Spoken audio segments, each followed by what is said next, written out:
तो इसीलिए मेरा मानना यह है कि अब इस देश को एक कमजोर प्रधानमंत्री की जरूरत है। ताकतवर तो देख लिए, अब कमजोर चाहिए ताकि वो कमजोरों की मदद कर सके। ताकतवर की मदद कर रहा है, वो बेचारा कमजोर तो कुछ देख रहा ही नहीं है।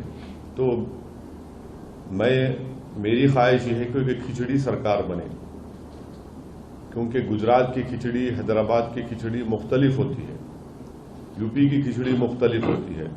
तो इसीलिए मेरा मानना यह है कि अब इस देश को एक कमजोर प्रधानमंत्री की जरूरत है।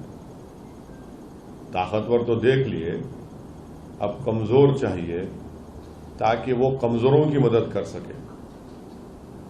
ताकतवर की मदद कर रहा है, वो बेचारा कमजोर तो कुछ देख रहा ही नहीं है।